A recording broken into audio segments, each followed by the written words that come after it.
Good evening, everyone, and welcome to the fourth session of our Health Policy Issues series. It's sponsored by the TMC Health Policy Institute. I'm Stephen Linder. Tonight we'll be focusing on the issues of access, and we have a distinguished panel that's been assembled by Dr. Ben Raimer, who will moderate for us tonight. He's Vice President at UTMB, professor there, and also a member of the Executive Advisory Committee for the Health Policy Institute. So we're really pleased to have him here tonight and to have all you here.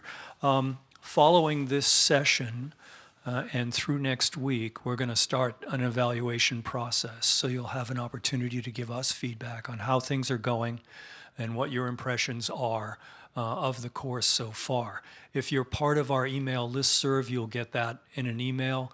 Otherwise, there'll be physical copies here at the beginning of the session next time. If you could fill it out, covering the first 4 sessions that we've completed to date. And we'll take your advice seriously. Thank you. Dr. Raimer, please. Thank you for joining us tonight. I was beginning to wonder whether I would make the drive in from Galveston. First there was fog and then there was freeway. Fog is always a problem for us in Galveston this time of year, getting all the cruise ships in and out and our students on campus and all. And then I didn't remember the other F on the list, and that is the 610 freeway at this time of day is immobile. Thank you for being here. For those of you who are joining us for a second round this year in our health policy course, I would like to take a moment to introduce to you some individuals that I have the pleasure of working with at the University of Texas Medical Branch School of Medicine in Galveston. Most of you know that UTMB was the first medical school in the state of Texas, founded in 1891. It was also precedes Johns Hopkins. No comparison intended, you understand, but precedes Johns Hopkins by a year in being the first medical school and hospital to function together, to bring the two into practice as one. We're proud of that rich heritage, and we're also proud to be a part of the Texas Medical Center. Many years ago, we began to focus the practice of medicine on prevention, and we were very, very fortunate to have some early individuals in our medical school who did things like running around the whole island, getting rid of rats that carried plague, yes, plague in Galveston, off ships from Europe, and combating yellow fever and things like that. And that grew into practice of preventive medicine. Dr. Laura Rudkin is currently professor and chair of the Department of Preventive Medicine and Community Health. Her background is in, I believe, social anthropology. Sociology and demography. Yeah, and she brings a whole different look at our population health programs than most of our physicians who are just now getting into that area. I'm really, really pleased to have Dr. Rudkin joining us this year as a special leader in our program tonight that will be dealing with access to care and health insurance coverage. You'll also be hearing, and I'll introduce them in a moment, from Dr. Sapna Kaul and also Dr. Cara, Pennel, who each have expertise in this area. So right now, join me in welcoming Dr. Laura Rudkin, the Chair of Preventive Medicine and Community Health at UTMB. Thanks, Ben. Thank you. I could have given you a whole history on the Department of Preventive Medicine started in 1912, and it was about the same time Tulane, Hopkins, and Harvard were looking at starting public health schools. And it's a period of time when there were a lot of tropical diseases and diseases coming in through ports. So some of the key prevention public health activities started in those areas. And additional story I always like to tell, I'm going to be really quick about this, is that in 1914, the first chair of preventive medicine was asked to do a survey of public health issues on the island of Galveston. He came back with issues about food safety, food quality, playgrounds for children, cleaning up the water supply, and his final note was getting rid of mosquitoes, which is a problem we still have today. So a lot of the same issues that we were dealing with back then are part of what we deal with today. Ben mentioned my background in social science, so I tend to think in terms of populations. I love a good chart, a good map, and so I don't necessarily come from the clinical perspective, although I work with a lot of clinicians on various issues. I'm just going to provide a little background on characteristics of the uninsured and the underinsured, and a little bit about some of the policy issues. And then I think Dr. Kaul, you're going to go next. She's a healthcare economist and knows a lot more about policy, particularly than I do. I want to start off by reminding you that the federal poverty level for a single individual right now is about $12,000 a year. So when I start to give some of the data about people being in or out of poverty or being 2 to 4 times the poverty level, for an individual we're talking about just a little over $12,000 a year, and for a family of 4, just under $26,000 a year. So that's the poverty level that we're dealing with. So I had linked to a couple articles that some foundations had put out, and I apologize because the Kaiser article, the link I provided actually went to a 2015 version of their report, and there is a 2018 fact sheet available. A lot of the population differences you would see in the two reports are the same, although a little bit of change in terms of trends. And I'm going to call her Sapna because it seems weird to call her Dr. Kaul because we work together all the time. But she's going to talk a little bit more about, I think, the ACA and the effect that it's had. But the uninsured population in the U.S., we typically break it down by, childhood rates, 19 to 64, and then, of course, the elderly with access to Medicare looks a little bit different. So the Kaiser report says that about 5% of children age 0 to 18 are uninsured, and about 12% of the population 19 to 64. And Texas, those two age groups combined, 20% are uninsured. And I didn't see it in this report, but I know when we looked at some data recently, there's about 25% of 19 to 64, the adults, non-elderly adults, were uninsured in Texas. And Texas, of course, is one of the states that did not expand Medicaid, and that has an impact on what we see in Texas and other states. Insurance rates uninsured rates have gone down over time with the ACA expanded coverage. But in 2017, we saw them start to go back up just a little bit.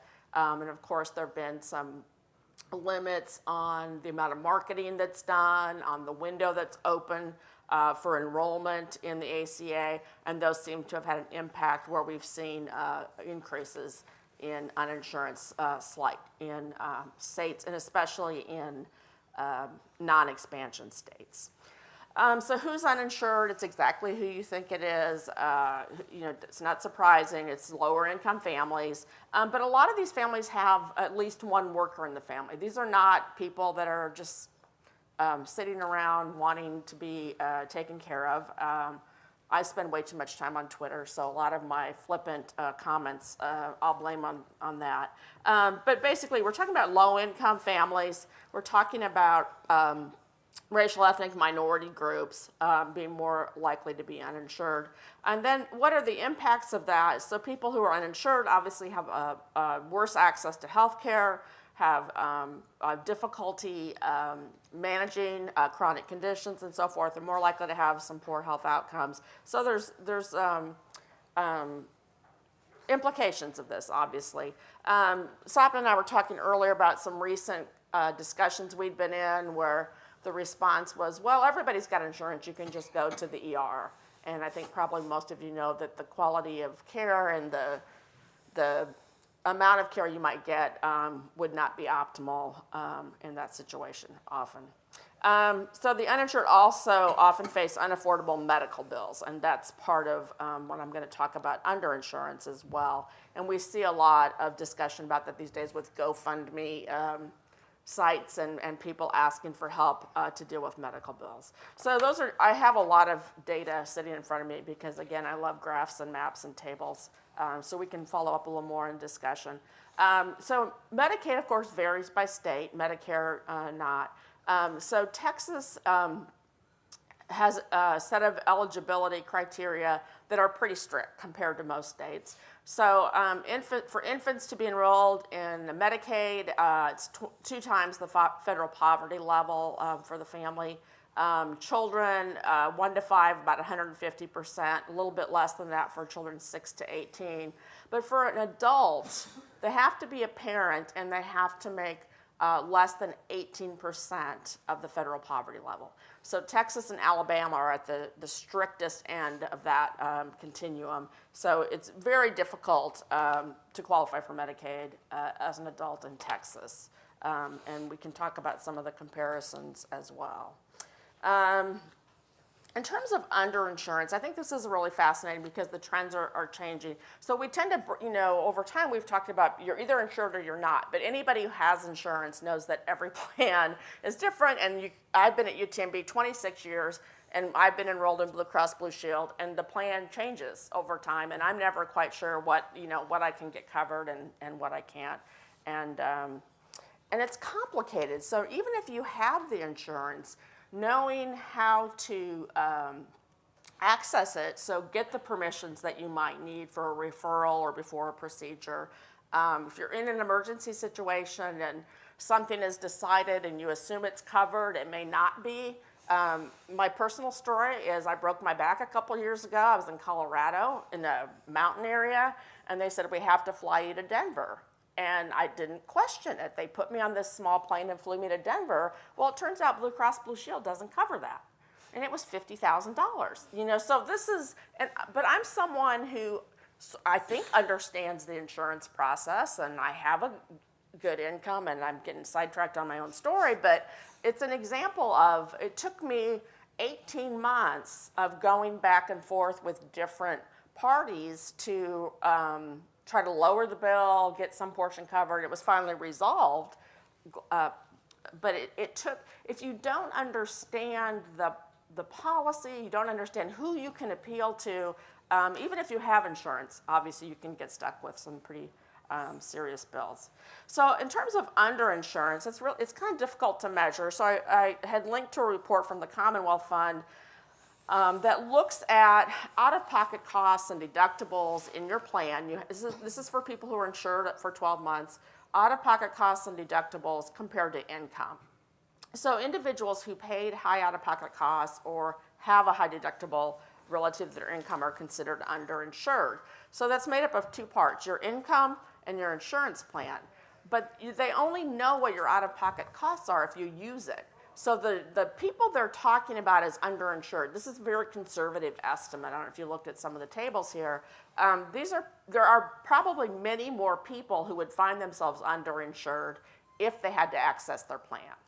In 2016, Commonwealth study estimated 28% of U.S. adults who were insured all year were underinsured. So they had medical costs that were more than their income allowed them to handle. Deductibles have been going up in plans over time. I don't pay enough attention. I'm not sure what our plan has done. I did know my husband, he works for a company here in Houston, and we actually moved him to my UTMB plan because his company works for a smaller company, and they just kept every year reducing, what they would cover, and the deductible went up and up. And so we had that option. But for small companies, it's a very expensive endeavor to provide that benefit. So again, underinsurance is defined by having low income and having need for health care. And so not surprisingly, the people who are most likely to be identified as underinsured are people with lower incomes and those who have any chronic condition.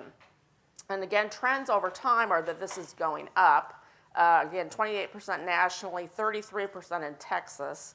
so a little bit higher. And then, of course, this brings on medical debt and is linked to other financial problems, credit problems. There's data in this report about people spending their savings, taking out mortgages against their home, seeing declines in their credit scores, and so forth. And people also skipping care. So even those who are insured may not use the care they need, may not fill prescriptions that they need because the copays or deductibles are high enough to limit them from doing that.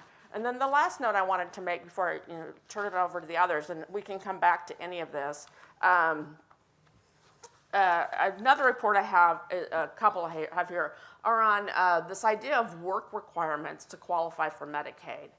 So the CMS has allowed, just recently, I think January of 2018, states to apply for this waiver program where they can require people who receive Medicaid to be working. And so there's a few problems with this. First is that, according to this report I was reading, only about 6% of the Medicaid-covered adults who are not disabled and could be working are not working. So we're talking about a small percentage of the Medicaid-covered population. Most of the adults who are able to work are working. They're working in service jobs, places that don't provide insurance, and places that may provide insurance, but the cost of purchase are too high. So an individual working full-time, 40 hours a week, for the full year, 52 weeks, when this report was written, I think this is for 2016 data, minimum wage of $7.25 an hour would be at 125% of the federal poverty level. So even if you're working full-time at minimum wage, you're not making enough money to purchase insurance or even use possibly the insurance that you have. And then just quickly, some of the occupations of people who work and are on Medicaid. The most common occupation is cashier, followed by home health aides, cooks, waiters and waitresses, retail salespeople, janitors and house cleaners, truck drivers, and customer service representatives. So a lot of the people we interact with every day are either uninsured or on Medicaid or underinsured. I think about this all the time when I get my hair cut or something like that. I often ask people, do you have any form of insurance here? And I make sure that our house cleaner comes from a company that provides insurance. But it's an ongoing battle, and it's getting worse in many ways, and I think you're going to talk about some of those trends. So that's all I have for right now, but I'm happy to come back to any of those key points. Dr. Cara Pennel is also in the, I called you Cara, I'm sorry. I am introducing the wrong person. Dr. Sapna Pennel is, Sapna Kaul is also in the faculty in the Department of Preventive Medicine, Community Health. And as you have heard from Dr. Rudkin, her focus is in medical economics, and she's going to talk to us a little bit about or maybe a whole lot, about the impact that the Affordable Care Act has had. And it'd be interesting, Sapna, if you could tell us a little bit about how this fills in the gap that Dr. Rudkin pointed out of the people who fall into that 125% of the federal poverty level, yet they are working 40 hours a week full time.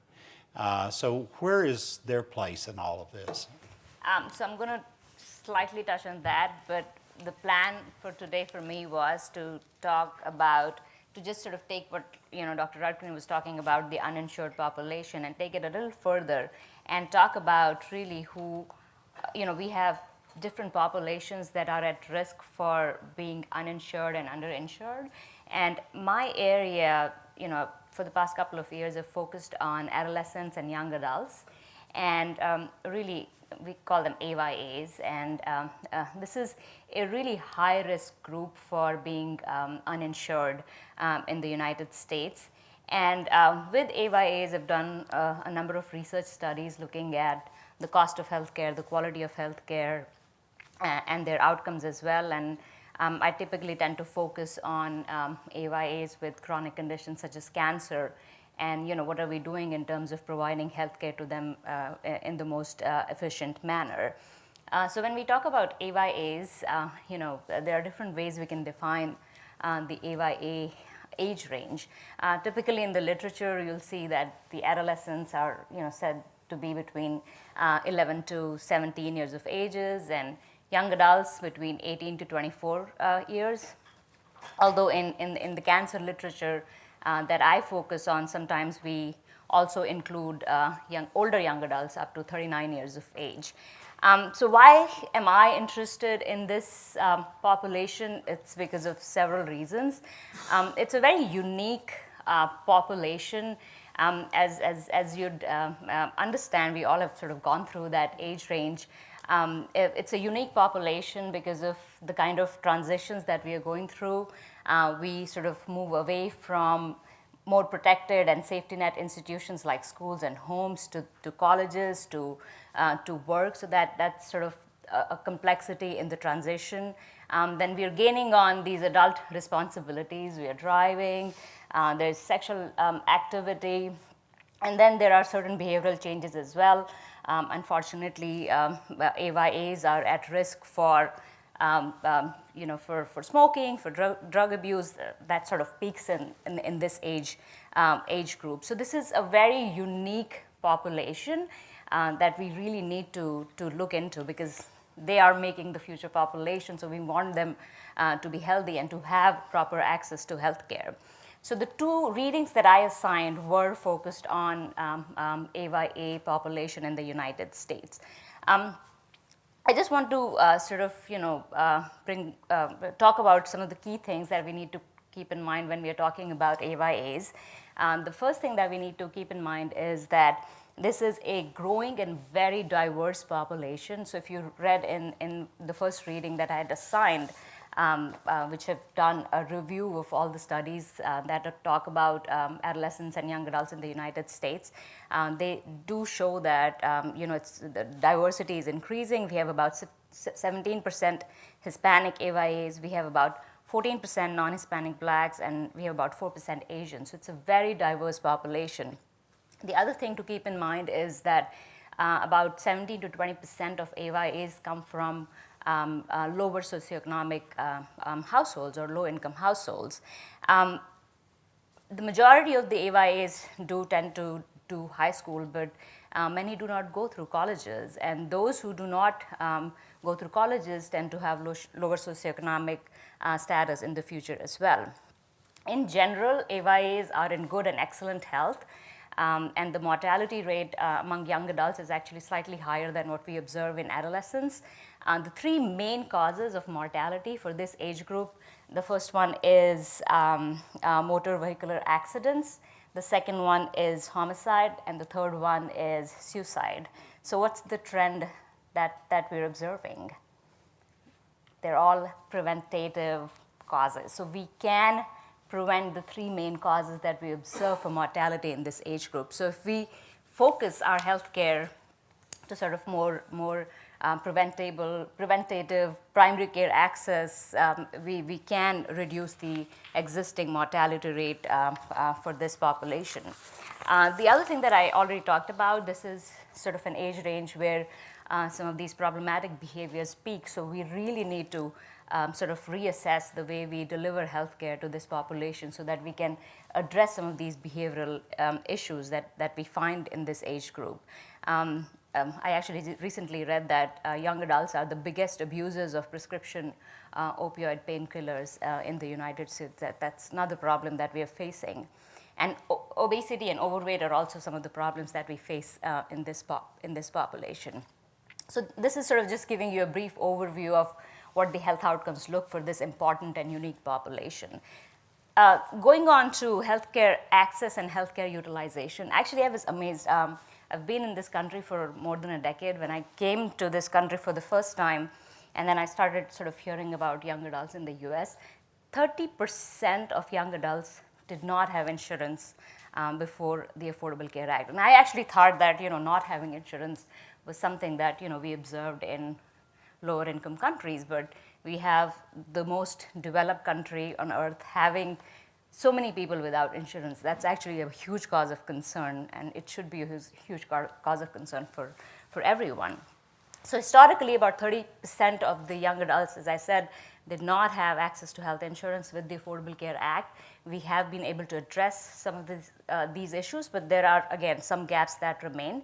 The reason that young adults did not have or do not have health insurance is because, as you would appreciate, this is an age of transition. We're moving from schools to colleges to maybe part-time jobs to lower-paying jobs to small and medium-sized businesses that often do not give you health insurance. So historically and even now, young adults have the lowest access to employer-based health insurance. So that's a grave problem.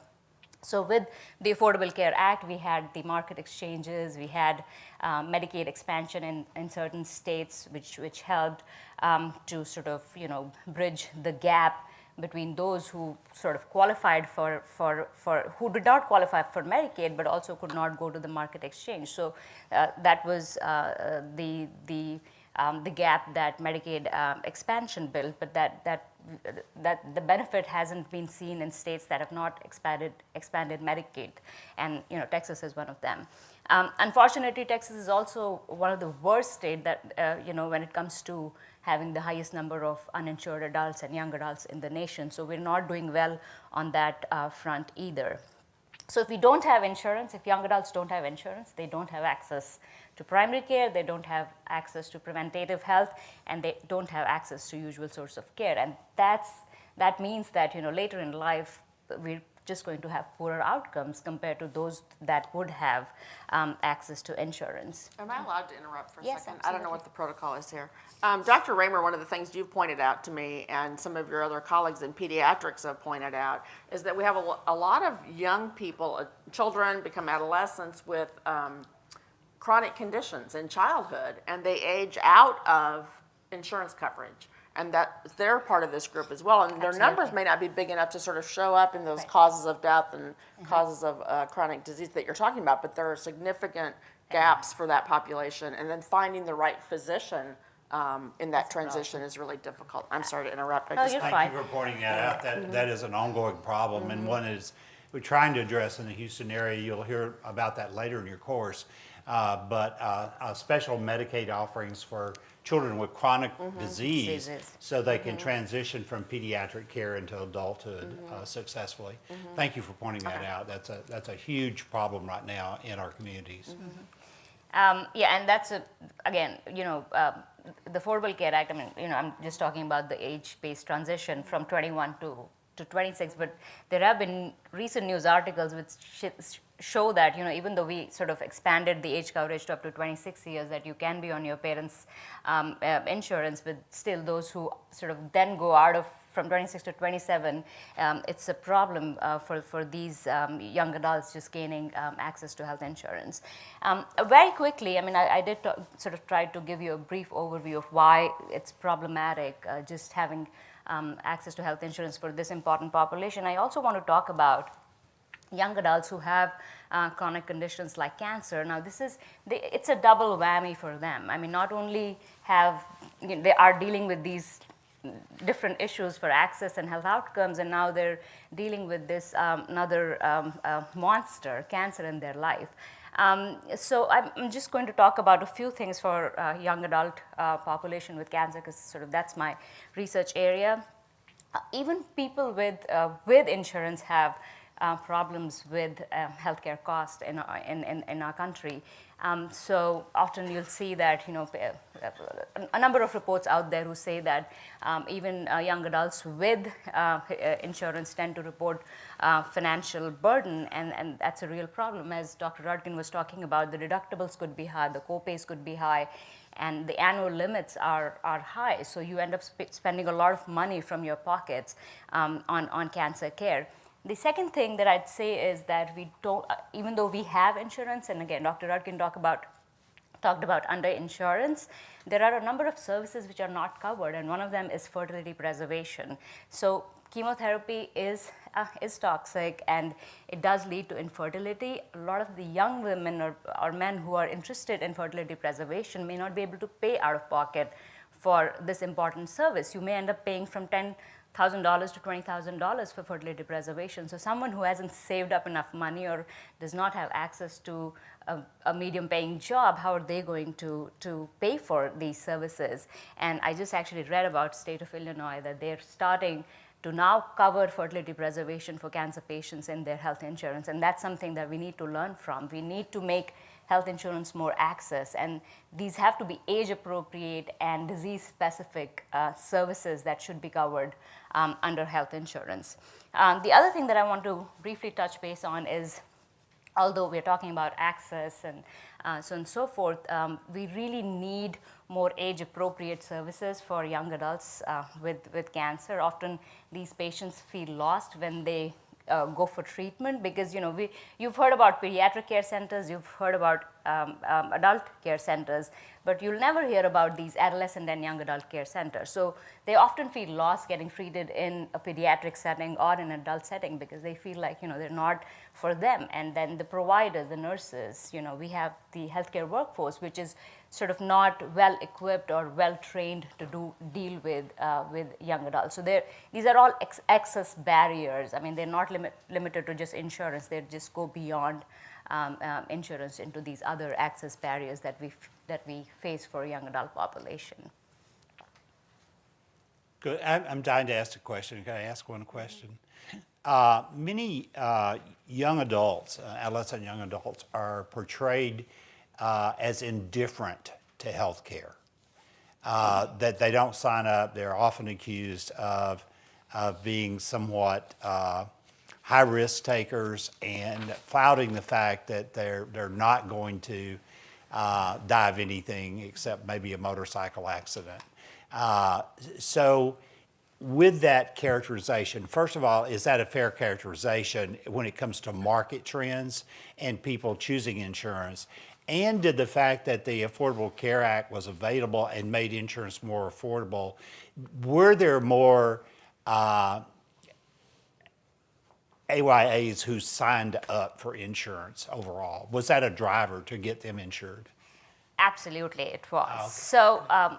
So the way insurance works is very interesting. I mean, when you start creating pools and you say that you have to pay a lot of money to insure yourself, if you're young and if you are in a job that doesn't cover your insurance, or if you're part-time or you're in college, you're going to think twice about it because you'll think, I'm healthy. Why should I pay so much money to get myself insured? I'll wait until there's someone who can hire me, and then I get access to that health insurance. So that's a right assessment, but that's only that you're assessing yourself right now, and you don't really think about access to primary care and preventative care and so on and so forth. So unless there is an incentive for the healthy population to get covered, they will not get covered. I mean, it's as simple as that.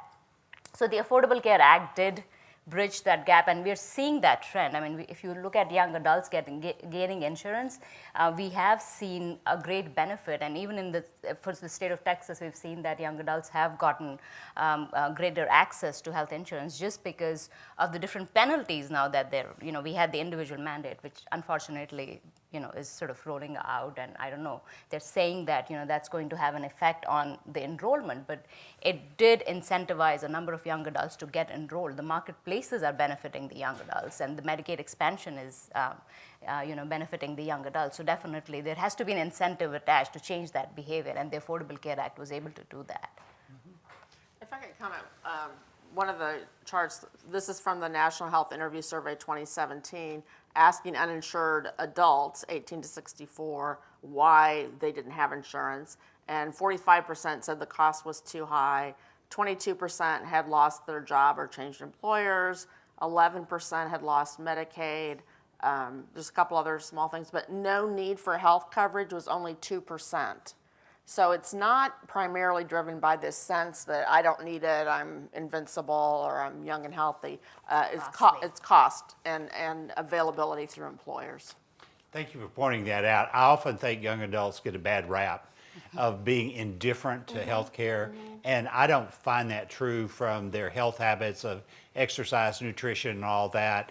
I think if health insurance were available and affordable, most would elect to have it. So I'm glad to see the statistics point that as true. And there are some social psychological studies, and if I'd known you were going to ask this, I would have looked them up, but that's overstated, that suggest that that's overstated as a reason for young people to engage in risky behaviors or avoid healthcare. Good. I think demystifying why people have and have not healthcare coverage is so important. And one of the big ones that you've already addressed, Dr. Rudkin, is this issue that there are people who don't work. There are people who can't do that. Now, they certainly may not work enough, I think maybe both of you would agree, to have a healthcare savings account. Because on $7.25 an hour, you don't accumulate a lot of savings and pay for your food, clothing, and shelter. I read something recently that, and I didn't anticipate all these questions, but the minimum wage, if it had kept pace with inflation, would be about $22 an hour now, and not $7.25. So we've lost a lot of ground there. So we're looking at things, guys, as you follow along, you might want to jot down. When we're talking of policy, what are the things that are fixable in our society? And we're talking about health insurance, so long we focus on, gee, we don't have it, it's not available, so what fixes that? So think in terms of policy, that it's a multi-focused approach we have to take, and it certainly has to do with living wage jobs and affordability. You had a comment? Yeah, so with respect to policy under the ACA, for the last 4 or 5 years, we've had the What does that mean?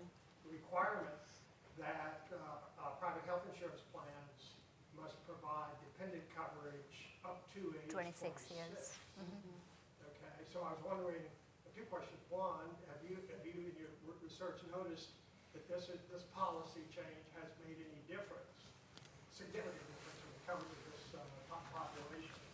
And 2, do we still have that requirement? And is it likely to go away under repeal and replace as part of changing the ACA?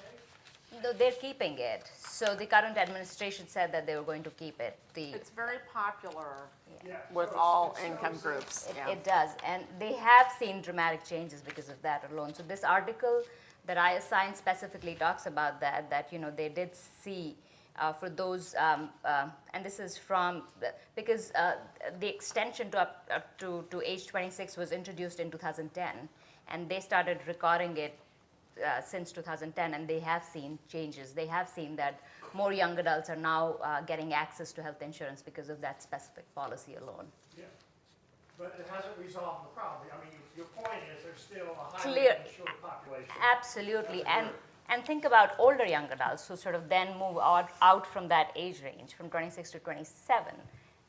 There are still access issues for those.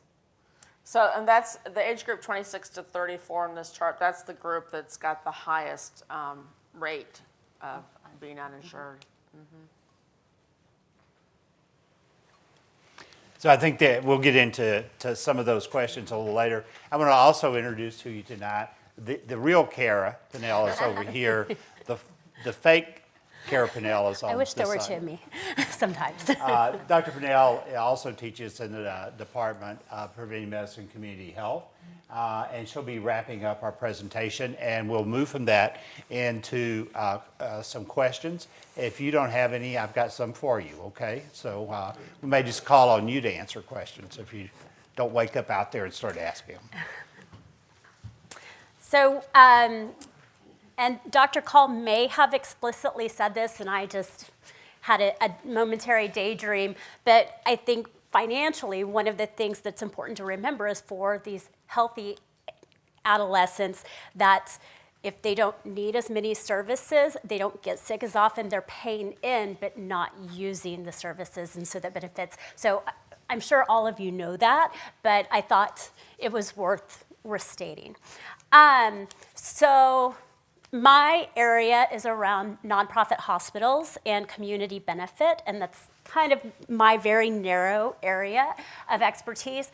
But I want to talk about the implications for nonprofit hospitals and community benefit as it relates to access to care and the uninsured. So I'm going to give a little bit of a history lesson here just to kind of take you through what's happened since around the 1950s related to nonprofit hospitals. So nonprofit hospitals are exempt from paying taxes like other nonprofit organizations, so federal, state, local, includes property taxes, sales tax, things like that. But as such, they must provide some type of benefit to the community they serve in exchange for that status. Over the years, there have been concerns by policymakers and others that nonprofit hospitals aren't doing enough to justify this status and not paying taxes. There was an estimate in 2015 that came out. Sarah Rosenbaum came out with an article who does a lot of work in this area. She's a health policy person, and estimated that the value of this tax exemption is worth $24 billion. So that's not a small chunk of change. So the history lesson. So 1956 was the first time that hospitals could apply for nonprofit status. Around that time, hospitals were providing a lot of charity care.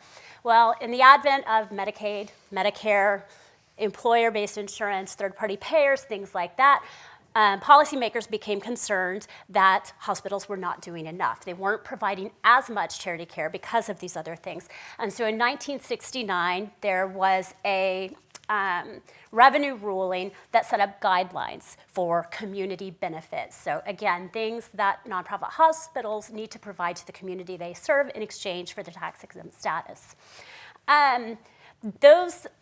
That revenue ruling was fairly broad and open to interpretation, so there continued to be questions as to whether hospitals were doing enough.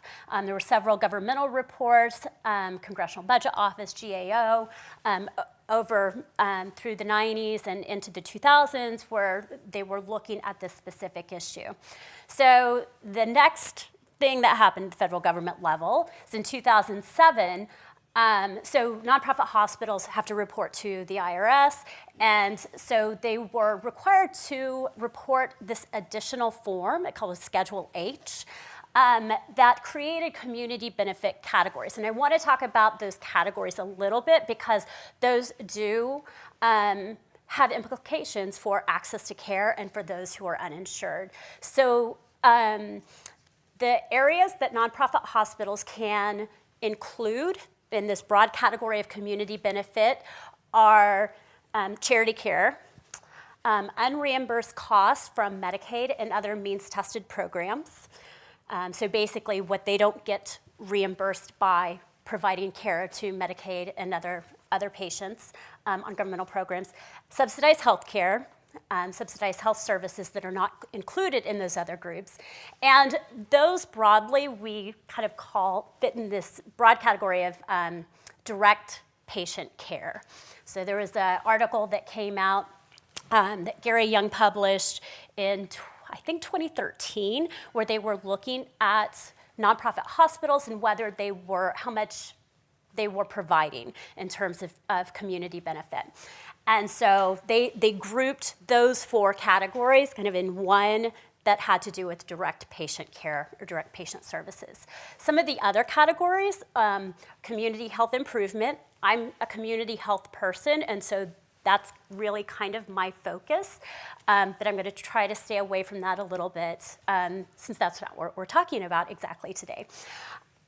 So community health improvement, health professions education, research, and care or in-kind contributions to community groups. So giving small grants to community groups and things like that.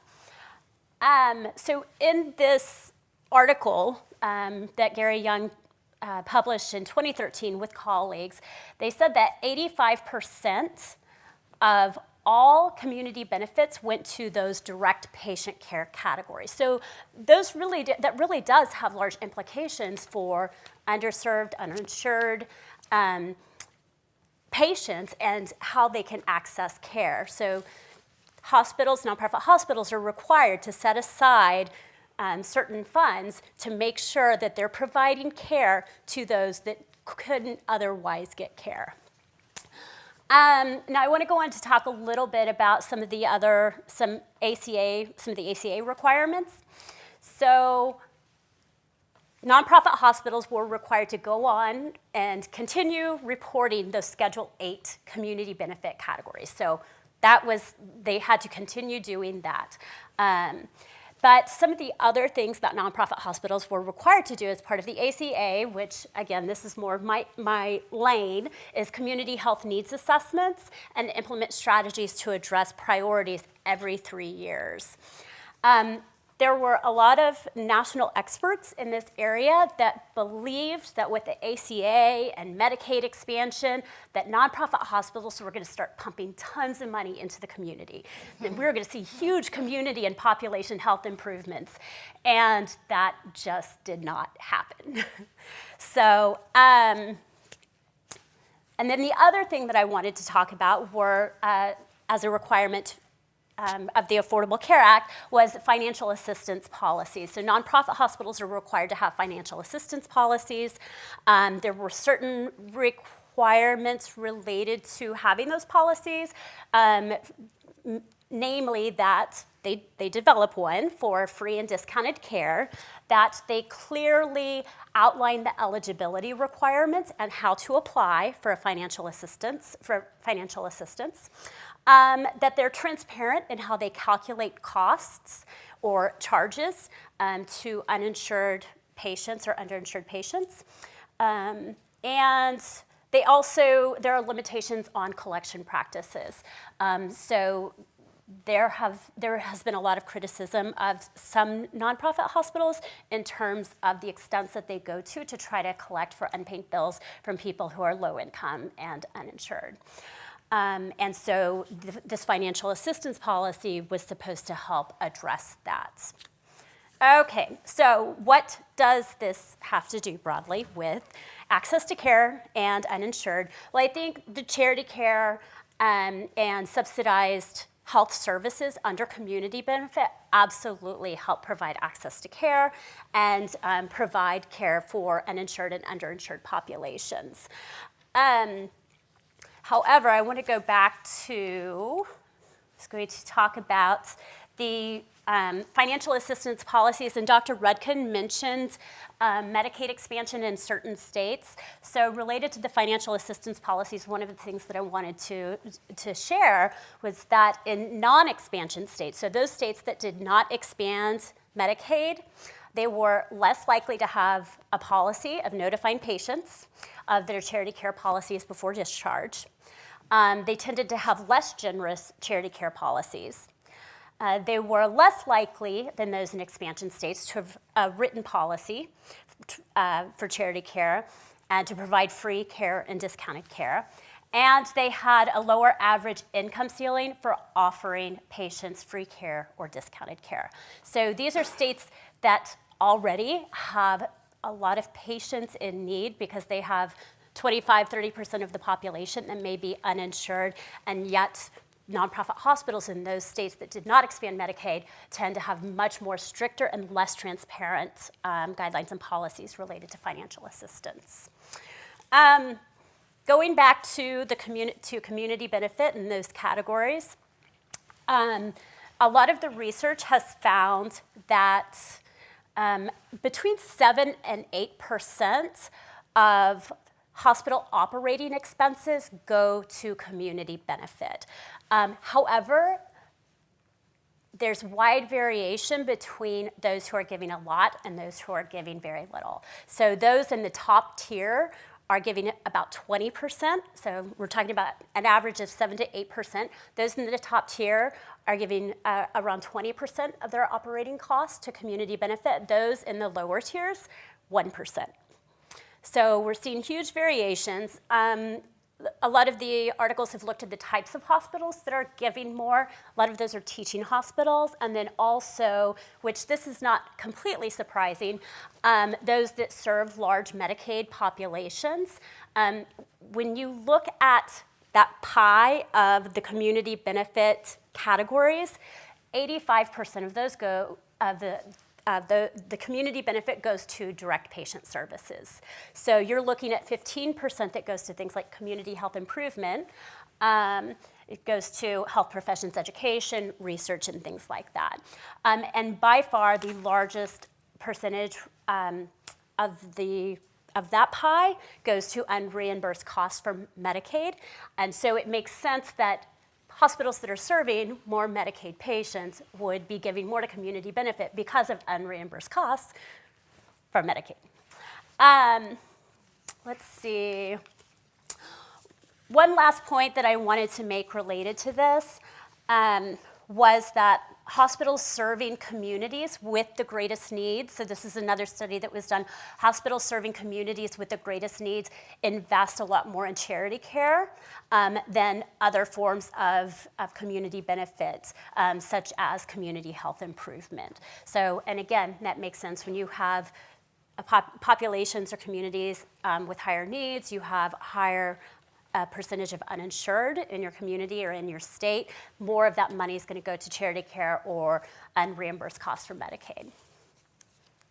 And I think those were most of the points that I wanted to make. And one of the questions that you'd ask is about those people who fall into those gaps. And so there is, especially in Texas and other states that didn't expand Medicaid, there are a lot of people who fall into that Medicaid gap where they're making too much to be eligible for Medicaid, but not enough to actually be able to afford health insurance. And some of these things like financial assistance plans, counties have indigent plans, so I think it's the gold card here in Harris County, so different counties, I think in West Texas, one of the counties is called the Blue Card. So you have different names for it, but those operate in different ways, and there are different levels of accessibility in terms of those plans. And I only know about Galveston County specifically, but it's I've been told anecdotally from sources that it's pretty difficult to get care through the county indigent plan. I think those were. I think it is safe to say that in the county indigent plans, Texas state law requires that each county provide at least 8% of their county budget to go toward charity care or the care of the underserved. So therefore, there is money set aside by Commissioner's Court in each of our 254 counties that you can start with. But often their access to care starts at the 21st% of the federal poverty level. So if you take Dr. Rudkin's number of $12,000 for a single individual and do 21% of that, you have to be destitute. Also, the county contracts require that you cannot own a vehicle worth more than, I think it's $500 or something like that, and you cannot own any personal property. So it's a very austere budget that you're faced to get in on a county contracted care.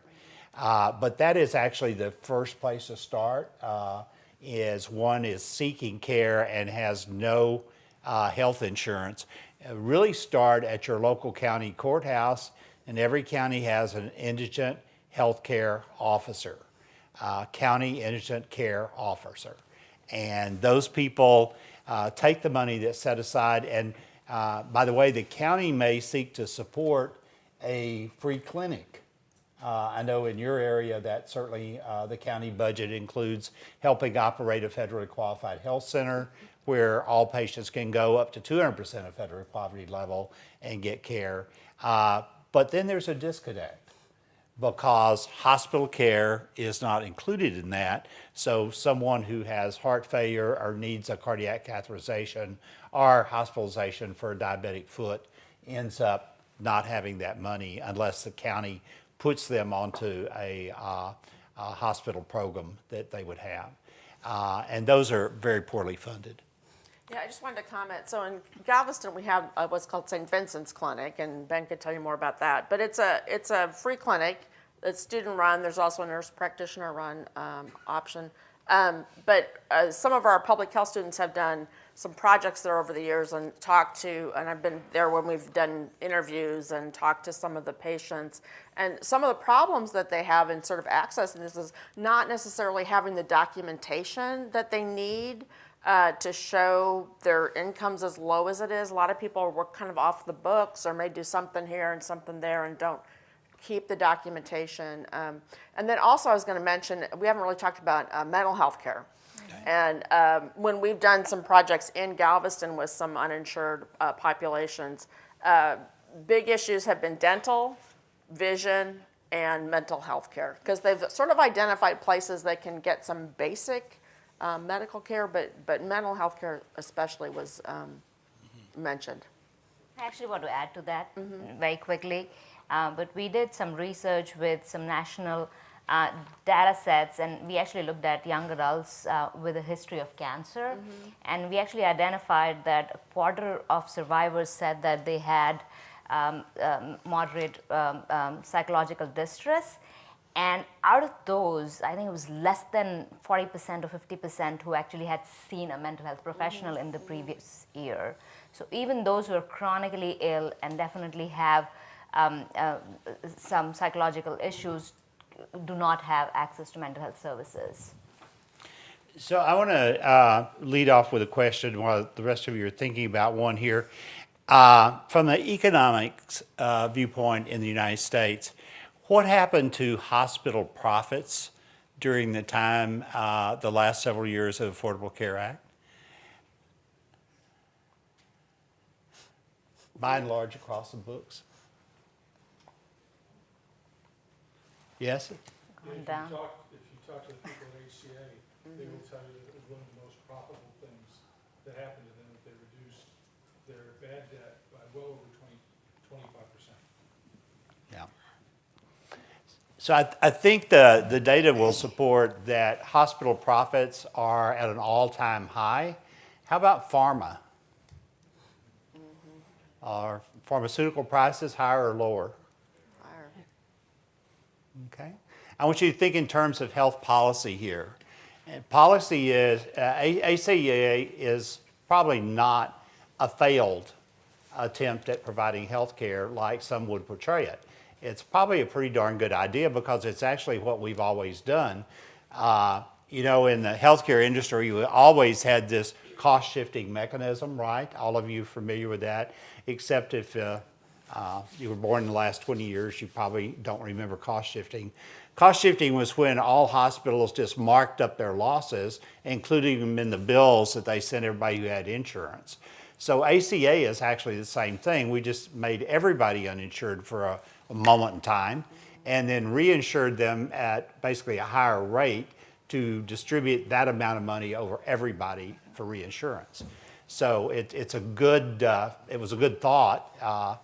It could reduce that 2,600 pages of reading down to that one paragraph, because that's the net effect of it. Then along comes the Supreme Court and says, well, that's a tax, so all bets are off. And by the way, so is Medicaid expansion in some places. So the whole system begins to collapse. The one thing that we did not do anything about in that scheme to finance healthcare was put any price controls or controls on hospital care, physician care, or pharmaceuticals. Is that something that needs to be talked about as we talk about access to health care, insurance, and all of that? What do y'all think? I'm curious. I know what Tim Garson thinks. He's not here, so I won't speak for him, but I know what Tim thinks. Well, absolutely. I mean, we're the most expensive healthcare system in the world by far, twice as much as most every other advanced country in the world. And our healthcare prices and costs, as you point out, since the ACA have just continued their pace that we've had over the last 30 years of being about twice the annual rate of increase of prices in the economy generally. So we have this terrible, healthcare cost crisis. We had it, by the way, 34 years ago when I started my career as a health economist. We called it a healthcare cost crisis, and we're still here today with our healthcare cost crisis in the United States. But Ben, in the ACA there was a lot of incremental stuff. Moving toward accountable reforms like accountable care organization, encouraging capitation alternative payment models and all that stuff, penalizing hospitals for having high readmission rates for certain conditions or infection rates within their, all of the, so on an incremental basis. But you're right, in terms of the aggregate impact of all of this, it hasn't been enough to slow the engine down. I don't think, in a significant way. I don't think the statistics suggest that it's inflated it that much of what it was before 2010, 2012, 14, when we got all the ACA in place, but it hasn't slowed it down either. Well, there clearly were elements and are elements, wouldn't you say, Dr. Kaul, that people aren't ready to give up with ACA? Yeah, the other thing that I just want to add to that thought, that cost-wise, I mean, think of it, when we are giving more people health insurance, what are they going to do? Use it more. Use it more. So cost-wise, you're going to see a rise in what we are spending just because we're giving health insurance to more people. But the idea is that over time, we're somehow going to slow down that growing cost curve, because then if people are using healthcare more efficiently now, we're somehow going to have lower cost rate in the future. The question about differences, I'll just come to you, differences that we observe in cost across countries is primarily due to pricing. It's basically pricing failure. The prices that we charge for services in the US are substantially higher. So for example, if we do an MRI exam, we're just charging a much higher price for that exam as we compare it with other countries. So not only are prices high, we're using them inefficiently. So all that builds into that, the whole argument that we're spending a lot more on healthcare. And some of it, the ACA is trying to fix. And, Dr. Raimer talked about profits, and, we'll see hospitals and physicians talk about, cutting, that their reimbursement rates are going down. And you also mentioned like bundling and the accountable care organizations, the shared saving program. I think that incentive is in place to sort of then tackle this issue of inefficient pricing that we have currently going on in the market. But what about the administrative costs because of the complexity of our insurance markets? The more regulation we're having, the more we have to up those costs. The more people that have to manage that stuff. Yeah, the US spends 30% of its expenditure on wasteful things that are not generating any outcomes, and administrative cost is one of them. So we have a hugely complex healthcare system, and that just sort of bumps up our cost figures as compared to some of these other countries that have a more streamlined healthcare delivery system. So I heard on the radio this morning that State of the Union address tonight that they're expecting Trump to address pharmaceutical prices with a new plan. So that will be interesting. And certainly in the next election cycle, all these issues are going to be discussed. The reason I bring up those issues in the context of our expert panel, where is the next place that we go to have a conversation about an effective universal health care coverage for American people? Or some sort of universal access to health care in this country that includes the key elements of physical and emotional health, so mental health services, oral health, and all of those things. I think there's an assumption right now for most people that Medicaid covers all oral health. Is that true or false? Medicaid covers oral health? Yeah. Not extensively. No. And I don't think it covers it at all for adults, Right. but it does for children. You get for some children's services, but it's a fallacy to think that your elderly people who are insured by Medicaid are able to go to the dentist or get oral health care issues addressed. So, looking at comprehensive health care is a scary thought. Scary thought. Any other questions? Go ahead. I had a couple thoughts, and I'm going to backtrack a bit because we're jumping around. I just wanted to say, we started trying to talk about bending the cost curve and controlling prices in relation to the ACA. I think that issue's been around long before the ACA. I think the fact that CMS, the largest payer in the world, has no negotiating power is absurd. Yeah. I mean, that's a simple place to start. I think that conversations with payer, providing coverage earlier in life, obviously it's great for preventative purposes, but as we've learned through this course and people know, preventative care does not decrease costs over time. So, and then when it comes to the user-payer relationship, I think just the thing that I continue to bang my head against the wall against is there's not a continuity of relationship between the payer and the patient. So I can sit there and have a healthy lifestyle, pay as low premiums as I want to, or as high to cover the risk pool of everyone else with a certain payer as is.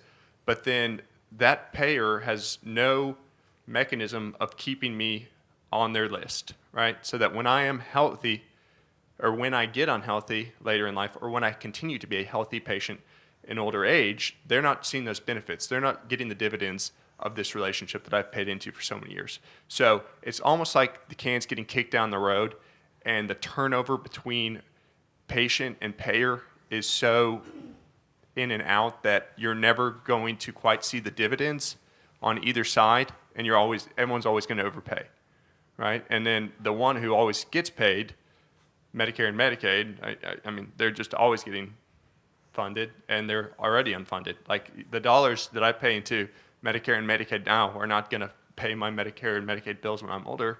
I mean, so until there's a more firm relationship, or the ability to keep that relationship between a patient and a payer, I'd love to hear y'all's thoughts on it. All I know is the guys on the back row are really praying for your longevity and success because they just want you to pay into Social Security. So those are good points. Other thoughts? I think you raised some excellent. Yes, sir. Yeah, two things. First of all, let's see if I can figure this out. About 15 years ago, the city of Houston passed a policy for large contracts that they had with employers. And the idea was that if you have over a $2 million contract with the city, or whatever the number was, that your company has to be providing, or provide the opportunity to have health coverage. And if you don't you have to pay into a pool. So it was a pay or play. And I think they based it on some work that was done in Oakland and a couple of the cities.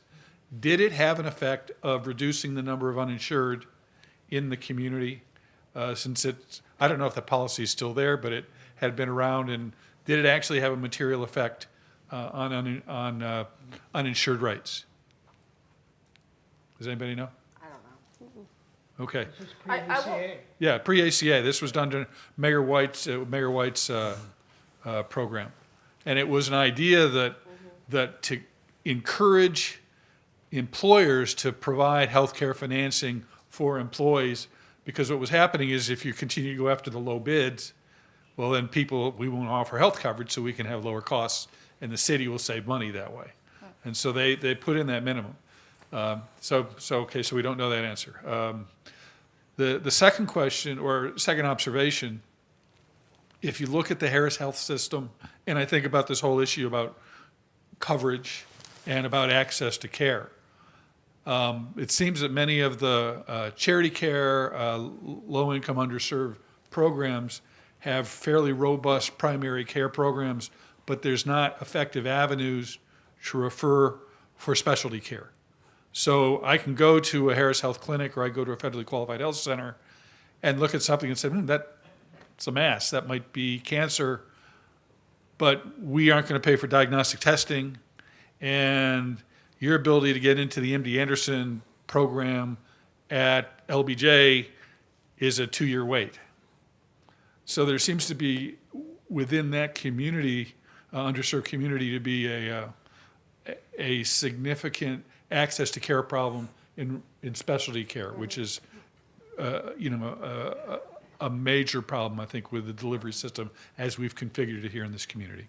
So I would comment on that. We have a graduate of our preventive medicine residency program, which we have combined with internal medicine, and she went through our MPH program several years ago. And she worked at Hope Clinic in Southwest Houston for a while, and she's with Legacy, one of the Legacy clinics now. And she told a story when she came to talk to our students, and this was several years ago. But she gave some case studies, and I think there were 3 different women that were patients of hers that were diagnosed with breast cancer. And what could she do? And so she went through every channel she could think of. And one of the women actually went back to her home country. She was an immigrant and could get care there. One of them got, is it the Rose? Does anyone know? There was a local group that she got funding through. And the third one, it took longer, which of course is scary, but I think she finally got her into some kind of hospital charity program. But she had to spend her time as a physician and working with the administrative staff they have at the FQHC, trying to explore all these different options, which are all, of course, limited in terms of what they could provide. So that access to specialty care is a huge thing. It's a limitation. Yeah. And I think that there's, we're doing some stuff around access to usual source of care, and we've seen with some preliminary data that individuals who are uninsured do have lower access to usual source of care. So if you do not have an established usual source of care, then it becomes a problem for preventative health and everything else. And specialized care, as you rightly said, is very problematic if individuals do not have insurance or are underinsured. The whole concept of usual source of care, in my mind, is changing as well, because if your insurance plan changes, sometimes your access to certain clinics or certain physicians changes. Physicians also seem to be, and I grew up in Marcus Welby time in small town in Iowa. Everybody knew who the 5 physicians in town were, and they didn't go anywhere. They were there the whole time. But now it's like it seems like every couple of years I've got a new physician as people move in and out of different practices and clinics. So that whole concept is, I guess if you're talking about a clinic, I know where to go for care. Right, I think that's But it's not necessarily someone who knows me that I'm going to see. Right. The way we measure it is with that definition. Is there a clinic or a place or a physician that you go to when you need The concept care? of the medical home, and I think this gentleman's comment was right on target, of who is going to benefit from the preventive care that someone along the way does. Who's going to reap the rewards of that in the way of a financial return by caring for a healthier patient. And certainly the largest trust of data that I know about, Dr. Rudkin, is the Kaiser Permanente group and their ability to go back and look over the history of time when they started their insurance plan in World War II. To look both retrospectively and even prospectively now at what's going to happen with those patients who benefit from certain patient education programs and all. I know in the area of pediatrics, it's been a wealth of information for us because of the ability to go back and predict adverse childhood events and see the stressors in childhood that lead later on to chronic disease and other problems from that Kaiser data. So anything we can do to promote the concept of medical home, where even if the healthcare provider changes, the location and the medical records follow that patient. The whole movement for our electronic health records and the portability of those records to one system after the other is extremely important if we're going to deal with population health. You have a comment? I just actually wanted to comment on your comment from earlier, and I know someone in the back has the mic, but you sort of brought up the economics of prevention and does it pay? And the question really is pays for whom? That's part of part of it. But I don't know how many of you have read Jeffrey Rose, The Strategy of Preventive Medicine, or read any. He had some articles come out in the 80s. 1992 was the little book. He's a British physician, epidemiologist, and he's sort of making the case for looking at prevention in a more complex way than we do. But he starts off with why bother with prevention. And when I ask students that question, everybody talks about financial reasons, right? So they can be healthy, they can work, and everybody talks about the economic argument. And then I just sort of wait. Anything else, anything else? And finally someone will say, well, it's the right thing to do. Maybe, or so Rose is saying, we can have the financial argument, but in his mind, the humanitarian argument is enough, that it's the right thing to do to keep people healthy as much as we can. But the question then is then who pays for that and who's responsible for that? And different societies answer that question differently. So. Yeah, the reason I guess I brought it up was because of Dr. Call's comments about the gap sort of there of between the adolescents to the young adults. And I mean, not to debate it, but if you're talking about, suicides, car accidents, and homicides, I don't think me seeing a general practitioner once a year is going to fix any of those, to be honest. Right. But what I was saying neither was those were preventable. I mean, we need. Neither here nor there. I wanted to get back to the medical home thing. I guess I've sort of fallen to the younger demographic that we keep speaking on. I'm going to ride my motorcycle home tonight without a helmet. I'm just kidding. But I think empower the patient, right, the user, the owner of this data in as many instances as possible. I think that, when you look at insurance, obviously healthcare insurance is very unique. It's very different. You've got to be able to stratify and segment populations. There's a stigma around paying more if you're sick or if you have pre-existing conditions. Obviously, it makes sense. But at the same time, you can't tell me if you're underwrite insurance for car insurance, and I tell you, I text and drive, I have really bad eyesight, and I drink and drive, you're going to give me the same rate as someone who's never had a fender bender, right? So you might not be able to do it from your side, but why not give the person who does have a spotless driving record and is willing to share information and keep that continuity of relationship with you, call it a discount. Don't penalize the unhealthy person. Incentivize the person to maintain a healthy lifestyle and share that information with you and keep a continuous relationship with you. So I'm going to respond to that because I think that's more of a philosophical question. People who maintain Or a marketing question. people who do maintain a healthy lifestyle do also tend to get sick, and it's difficult to sort of maintain that relationship going forward. And health, the question comes back to how do we define health? And is it a right, or there's a fairness issue involved when we talk about health, because when I'm talking about health of a young adult who belongs to maybe, as Dr. Rudkin was talking about, comes from, what was the poverty line that we were talking about for Medicaid? Less than 18? Well, for adults, it's 18% only if you're a parent in Texas. So if something happens to that adult, are we saying that you don't have right to equitable healthcare resources because they don't have the affordability to pay for health? And I'm trying to understand the question, because in that case, it didn't really matter whether that person had a healthy or an unhealthy lifestyle. But the question about health it's a fairness argument. It's a rights-based argument.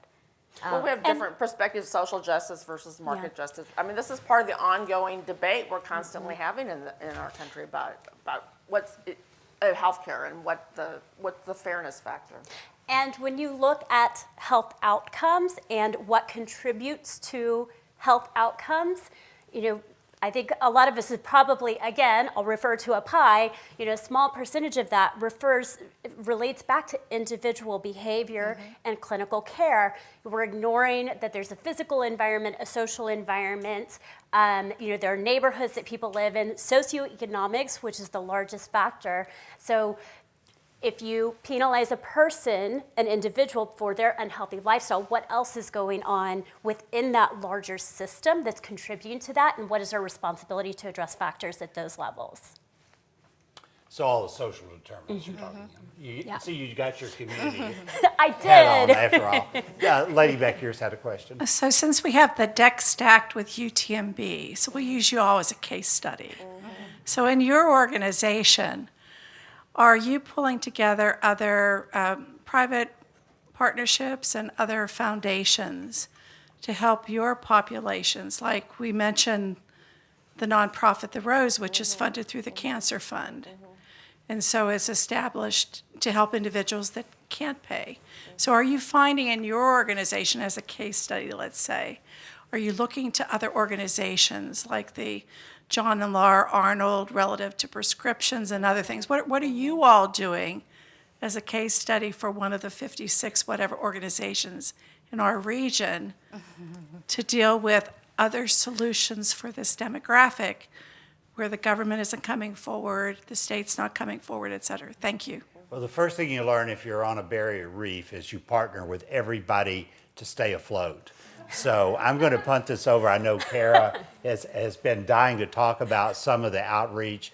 The Department of Preventive Medicine and Community Health has had a very aggressive program in the community of Galveston, partnering with everything from the County Health District, United Way, all the multiple agencies that provide that gap service for individuals who need it. So why don't you talk about some of the programs? Yeah, so go ahead and do that, but I don't want to lose your point about the clinical, like the specialty care, so make sure we get back to that after. Well, and I think there is a difference there because for us coming from preventive medicine community health, we're more public health focused. So we're not necessarily looking at the clinical care. But we do, I mean, our students, our faculty do a lot out in the community. But to address your comment specifically about clinical care, I mean, there are safety net services in Galveston. Laura had mentioned one previously, St. Vincent's House, which is a nonprofit organization that serves primarily low-income, underserved populations. And they have the nurse practitioner clinic during the day. They call it the night clinic, even though they also have one on Saturday morning. But that's just what everybody calls it. And it's predominantly med student run, and I know Dr. Raimer can talk with you more about that too. And then When people say that, I always just like to put a little codicil on it with faculty supervision. Yes. The medical students aren't out there practicing medicine by themselves, but they are under the supervision of licensed and certified, board-certified doctors. So one of the other things that students, and a lot of this is student-run and student-driven, which I think is really exciting and often gives me hope for our next generation of providers. But Luke's Society is something that's been around for a long time. They only meet on Saturday mornings. They have a 1-hour clinic where they can see up to 100 patients within an hour. Now, they're not doing anything major. There are people who are coming, mostly homeless, I would say individuals who have nowhere else to go.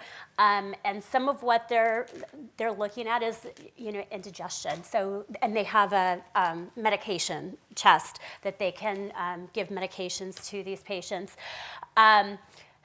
Sometimes, and I know this is tradition, I feel like it's a little politically incorrect, but they join this with what they call a hobo breakfast. I don't like, that's what they call it. I cringe every time I say it, but that is what they call it. And so they have a breakfast for individuals and then provide different levels of care. And they basically have their medical record is on an index card. For people who have been coming year after year, week after week, they have multiple index cards that they've had to bind or clip together, but that's their medical record. And they go from station to station, getting different vital signs, and it's grown from there to where they have a variety of different prevention programs, tobacco cessation, so different things that are going on that are aligning with that. One of the other things that some of our students have recently done, St. Vincent's Clinic in the past has not provided much in the way of oral health services. They just don't have the resources. So they'll do tooth extractions, but that was it.